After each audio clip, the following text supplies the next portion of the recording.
हैं बिहार की। बिहार में एक बार फिर से चुनावी घमासान जो है वो शुरू हो चुका है। माना यह जा रहा है कि बिहार में मौजूदा सरकार का गठबंधन टूट सकता है। नीतीश कुमार और तेजस्वी यादव की सरकार आज या कल में गिर सकती है। नीतीश कुमार फिर से इस्तीफा देकर बीजेपी के साथ जा सकते हैं। लोकसभा चुनाव से पहले ये इंडिया गठबंधन को एक बड़ा झटका साबित हो सकता है। बीते कुछ दिनों की चुनावी हलचलों को अगर हम देखें तो ये साफ दिखाई दे रहा है कि नीतीश ने आरजेडी और कांग्रेस को छोड़कर बीजेपी के साथ जाने का यहाँ पर मन अब वो बना चुके हैं। और चलिए लेकिन इसी पर हम विस्तार से बात करते हैं। हमारे साथ हमारे सहयोगी मनीष मुन्नू भी जुड़ गए हैं। मनीष, एक बार फिर से हम देख रहे हैं कि बिहार की जो राजनीति है वो गर्मा गई है और एक शब्द जो कि नीतीश कुमार जी के साथ हमेशा जोड़ा जाता है, पलटू राम, वो फिर से इस पर सही साबित होते हुए दिखाई दे रहे हैं। बिल्कुल कविता, आप सही कह रही है। नमस्कार। तरीके से हमने देखा है कि बिहार की राजनीति में उनकी छवि रही है पलटू राम के तौर पर। ये पहला ऐसा मौका नहीं होगा जब वो दल पाला बदलेंगे, लेकिन समस्या ये हो गई है ना कि उनके लिए भी अब जरूरत है पाला बदलने की, नीतीश कुमार के लिए। और बीजेपी भी, हमने देखा था पिछले दिनों लगातार जब अमित शाह दौरे पे थे, बिहार के दौरे पे, तो वो कहते थे चाहे जो हो जाए वो नीतीश सरकार को वापस में नहीं लेंगे, नीतीश सरकार के साथ कभी सरकार नहीं बनाएंगे।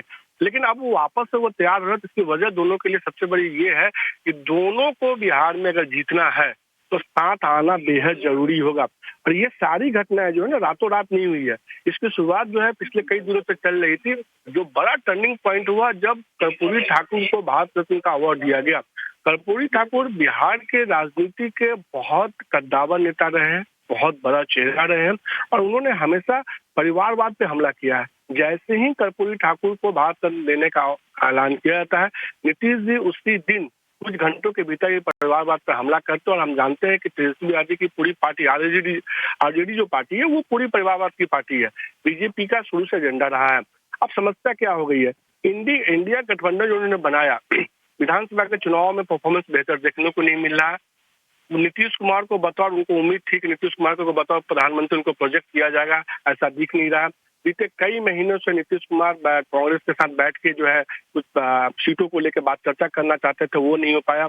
ऐसे में नीतीश के लिए सबसे बेहतर विकल्प था वापस से बीजेपी के आसपास आने का। अब बीजेपी क्यों जाना चाहती है? दरअसल आज तक का आप देखेंगे चुनावी अंकगणित, तो जब भी बीजेपी अकेले चुनाव लड़ी है या नीतीश माइनस चुनाव लड़ी है, उनको करारी हार मिली है। इसके पहले के चुनाव में आप देखें, जब नीतीश और राजद के 2014 के चुनाव के बाद जब नीतीश ने बीजेपी को छोड़ा और वो और तेजस्वी आरजेडी की पार्टी साथ में चुनाव लड़ी, तो उस महागठबंधन को प्रचंड बहुमत आया और पहली बार महागठबंधन का कॉन्सेप्ट निकल के आया। अब वापस से अगर ये महागठबंधन चुनाव लड़ता है 2014 का लोकसभा चुनाव साथ में मिलकर, तो हो सकता है कि बीजेपी को नुकसान हो। और बीजेपी उसी नुकसान से बचने के लिए एक बार फिर से जो है नीतीश के साथ जाने को चाह रहे हैं। और यही बात नीतीश के लिए लागू होती है कि अगर वो तेजस्वी के साथ रहते हैं तो आने वाले दिनों में उनकी दिक्कतें बढ़ सकती है। उस दिक्कतों से निकलने के लिए अब वो इनके साथ आ रहे हैं। माना यह जा रहा है कि आज कल में इसका ऐलान हो जाएगा। आज जो है बिहार बीजेपी की लोकसभा चुनाव को लेकर मीटिंग बुलाई गई है और इस मीटिंग में काफी कुछ जो है इस पूरे मामले में जो है क्लैरिटी आ जाएगी, साफ हो जाएगा। तो निश्चित रूप से ये एक बहुत बड़ा बदलाव होगा और विपक्ष के लिए जो एकजुट करने की कोशिश कर रहा है खुद को बीजेपी के खिलाफ, वो एक बहुत बड़ा झटका होगा।